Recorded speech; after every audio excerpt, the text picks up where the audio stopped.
Dương sống Bon Mày cực cho khả năng mà lấy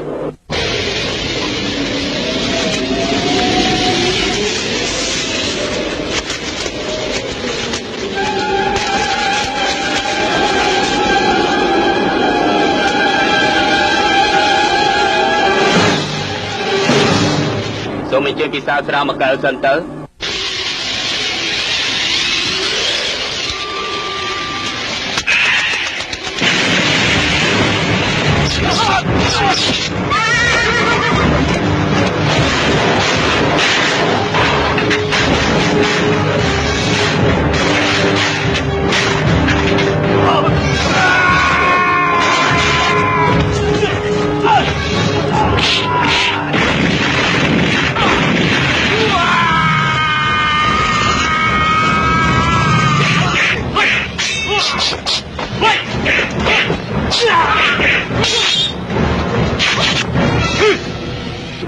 Cả bất cứ anh tri trên thì chắc đã bay người ta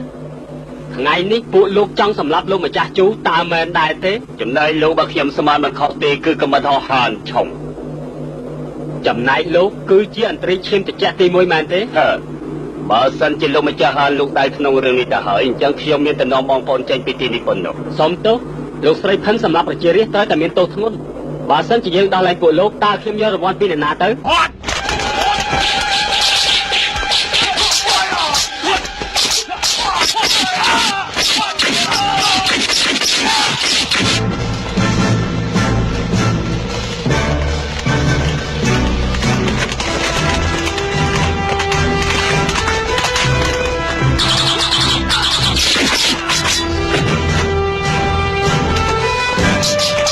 OTP cầm bật họ tôi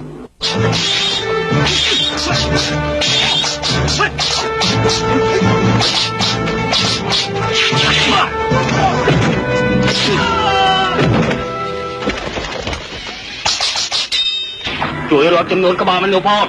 bác anh tri lớn anh tri rộng quan anh tri là một xí hay giá thì một món đã thay vô rồi quan nhà mày bàn tới đây cho nó tập pin ta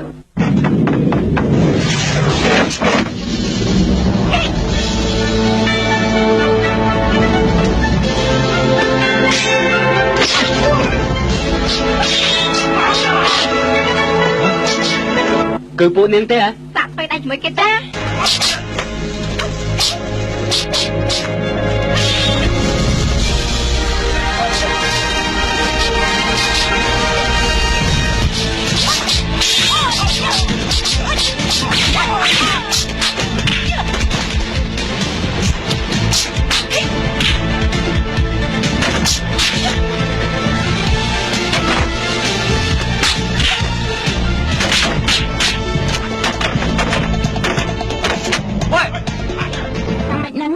นี่ធ្វើស្អីខ្ញុំនៅទីនេះពួកមនុស្សឡើងក្រែលោកមានចាប់អារម្មណ៍ដែរទេមកលោកឆ្លាតនៅទីនេះស្ងៀមទៅណាគេទៅដានរស់ស៊ីជាមួយយើងហើយគេស្រាប់បាត់ទៅហើយបែងចែកមុខឡើងធ្វើទៀតបើចង់បានគឺនៅលើស្បៃដៃរបស់យើង2000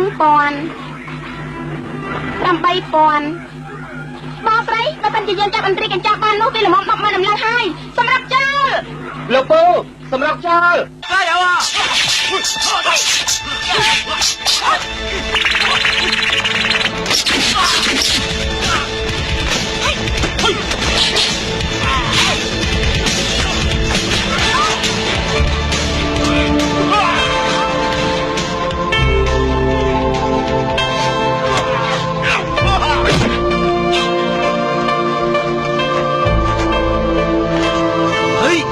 អ្នកនាងសូមអភ័យទោសខ្ញុំគ្មានចេតនាធ្វើយ៉ាងនេះទេមានចេតនាក៏ដោយគ្មានក៏ដោយលោកបន្លំខ្ញុំហើយបាច់ជាប្រើសម្ដីមកបញ្ឈឺចិត្តខ្ញុំទៀតទេ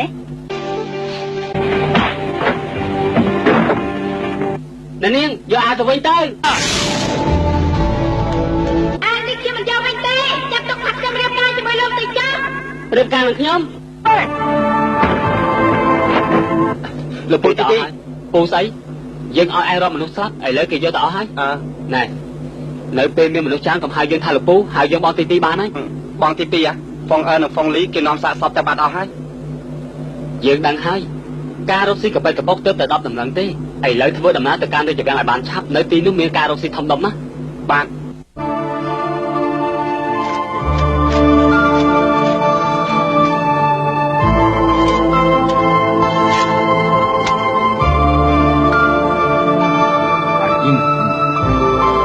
គ្រប់ចំនួនហើយប្រាក់ប៉ុណ្ណេះគឺជូនបងប្អូនទាំងអស់គ្នាពិសាតែចុះអរគុណអ្នកនាងលោកមេកងលីខ្ញុំចង់សួរលោកពីរឿងមួយសូមអ្នកនាងនិយាយមកចុះកំបិតហោះធំតូចហានឆុងហានលីបងប្អូនគេទាំងពីរតាមចាប់ចោលយករង្វាន់ចង់បានប្រាក់ជាងជីវិតទៅទៀតម្ដងនេះខ្ញុំឆក់យកសាកសពរបស់គេតែគេមិនព្រមតាមយើងសោះតាមមើលប្រកាសជាមានមូលហេតុផ្សេងទៀតដឹងប្រាក់នេះខ្ញុំជូនលោកអរគុណគេមានមុខរបរផ្សេងធំជាងនេះទៅទៀតរកស៊ីអីទៅណែអូហូការពិតអញ្ចឹងទេអញ្ជើញចាស់ខ្ញុំលីហើយឯណែបងស្រីយើងកតនាវិញហ្នឹងបញ្ហានេះអូនពុកសួរច្រើនពេកអូននិយាយទៅមើលហាលីក៏ដូចជាពេញចិត្តនឹងអូនណាមែនទេអ្នកសម្រាប់ពីអ្នកនោះល្ងីល្ងើខ្លាំងណាស់ខ្ញុំមិនដឹងจักគេទេតាមបងស្មាត់អាល្ងងពីរអ្នកនេះច្បាស់ជាស្លាប់នៅក្នុងកណ្ដាប់ដៃយើងជាមិនខានទេមែនទេកាលពីខែមុននៅថ្ងៃ8យាម3អាចោព្រាននារីនោះគេបានលួចយកគេមរតកគ្រួសារយើងក្នុងនោះមានអើមាសព្រមទាំងមាសសុទ្ធមួយចំនួនធំតាមការពិតមាសប្រាក់ជារបស់ក្រៅខ្លួនយើងមិនចង់ដេញដោលទេតែពួកវាដូចជាសាហាវខ្លាំងពេកសម្រាប់គ្នាយើង46នាក់ព្រមទាំងរំលោភកូនស្រីយើងទៀតហើយគួរអាណិតណាស់នាងទើបតែអាយុ13ឆ្នាំទេយើងបានតាំងចិត្តរួចហើយថាទោះជាយ៉ាងណាក៏ដោយយើងត្រូវតែចាប់អាកញ្ជ្រងកន្ទុយ9នោះមកវិញឲ្យទាល់តែបានយើងនឹងសងសឹកវានៅចំពោះមុខខ្លាពលឹងកូនស្រីរបស់យើងមិនក៏លោកដឹងថាគេជាកញ្ជ្រងកន្ទុយ9កញ្ជ្រងកន្ទុយ9ធ្វើអីក៏ដោយតែមិនសល់ទុកកន្ទុយមួយកញ្ជ្រងកន្ទុយ9ស៊ូជីអ្នកណាក៏ដឹងដែរថាគេមានវិជាគុណសម្រាប់ខ្លួនប្រកែកណាហើយវិជាក្បៃរន្ទះរបស់គេក៏មិនអន់ដែរគេជាមនុស្សកលិចមានសម្បុកច្រើនណាស់បើសិនជាតាមរកគេយ៉ាងហោចណាស់ក៏ចំណាយពេល1ខែទៅ2ខែដែរតែយើងដឹងថាគេស្នាក់នៅក្នុងផ្ទះតកូលជូតែផ្ទះតកូលជូយ៉ាងតិចក៏ចំណាយពេល7ថ្ងៃដែរយើងបានរៀបចំសេះយ៉ាងល្អសម្រាប់អ្នកទាំងពីរហើយចំណាយពេលយ៉ាងច្រើន5ថ្ងៃវាគ្រប់គ្រាន់ពេកទៅហើយរីឯបញ្ហាតម្លៃ10000ដំឡឹងអ្នកទាំងពីរពេញចិត្តទេអូលោកម្ចាស់និយាយត្រូវមែនក្បាលរបស់កញ្ចុងកន្ទុយ9វាមានតម្លៃថ្លៃបន្តិចហើយយើងឲ្យ300,000ដំឡឹងជាមុនបើសិនជាចាប់កញ្ជ្រងកន្ទុយ9បានក្នុងរយៈពេល7ថ្ងៃយកមកប្រគល់ឲ្យយើងនៅផ្ទះសំណាក់មហាសាលយើងនឹងប្រគល់ឲ្យ700,000ដំឡឹងជាក្រោយទៀតបាននិយាយម៉ាត់ណាគឺម៉ាត់ហ្នឹងបងប្អូនយើងទាំងពីរចេញដំណើរទៅភ្លាមអូនណារបស់នេះលោកយកទៅវិញចុះ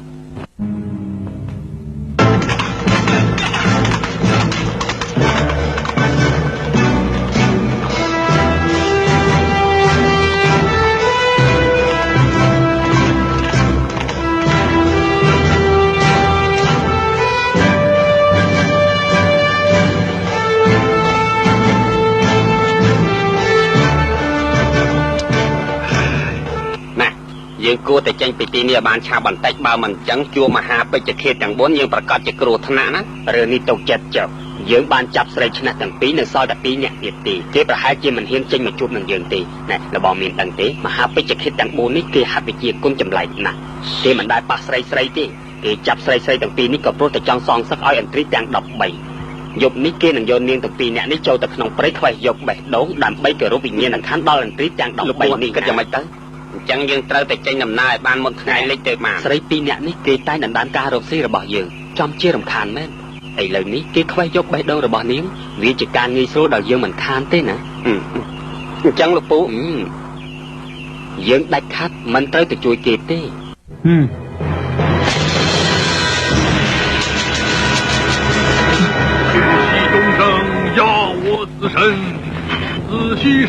ម្នាក់នោះពិតជាចម្លែកមែន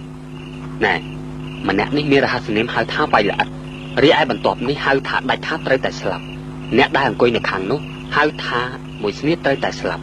រីឯម្នាក់នោះមានរហស្សនាមហៅថាមិនស្លាប់ជានិច្ច វិជាគុណរបស់គេពូកែខ្លាំងណាស់អរគុណលោកពូអរគុណស្អីអរគុណចំនួនអ្នកនាងហ្វុងទាំងពីរណែយើងមកនេះត្រូវតែប្រកាន់នូវសច្ចធម៌បន្តិចទៀតយើងដឹងតែពីសម្រាប់មនុស្សអាក្រក់រឿងរបស់អ្នកនាងហ្វុងទាំងពីរគ្មានតាក់ទងឯនឹងយើងទេអតែយើង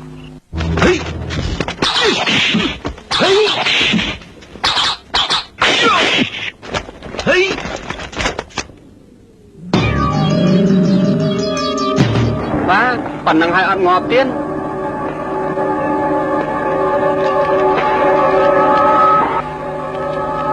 អ្នកនាងហ្វុងលីខ្ញុំមកជួយអ្នកទាំងពីរហើយមិនមែនអ្នកនាងហ្វុងទាំងពីរទេអញ្ចឹងពួកនាងសុទ្ធតែជាមនុស្សត្រឹមត្រូវទេត្រឹមត្រូវចង្រៃយកអីមានស្រីពីរនាក់គេឲ្យលុយយើងមកបោកបញ្ឆោតអ្នកទាំងពីរណាត្រឹមត្រូវចង្រៃយកអីមានស្រីពីរនាក់ពីកយើងចាញ់បោកគេហើយសូមទោសអ្នកទាំងអស់គ្នាសូមបន្តទៀតចុះសូមអញ្ជើញតាមសបាយលាសាណាទៅអីក៏ងាយស្រួលម្ល៉េះចូលដៃបន្តិចទៅហើយម្នាក់នេះហ៎គឺមួយស្នៀតត្រូវតែស្លាប់បងធំឯងដឹងថាគេមានរហស្សនាមមួយស្នៀតត្រូវតែស្លាប់ហើយហេតុអីបានជាសម្លាប់គេផ្ដេកផ្ដាមែនយើងត្រូវតែសងសឹកបងស្រីអីលើកគិតយ៉ាងម៉េចទៅតាមយើងស្មានមហាពេជ្ជឃាតទាំង4បង្អាក់ដំណើរពួកគេយ៉ាងហោចណាស់ក៏មួយថ្ងៃដែរយើងត្រូវតែទៅសំណាក់គ្រួសារតកូលជូមុនចាប់ខ្លួនទាំងជ្រុងកតុយ9នោះឲ្យបានអញ្ចឹងគេមានគ្រោះថ្នាក់ទេហេយ៉ាទុកចិត្តចុះសង្សាររបស់ឯងដាច់ខាត់គ្មានគ្រោះថ្នាក់អីទេណាតែយើង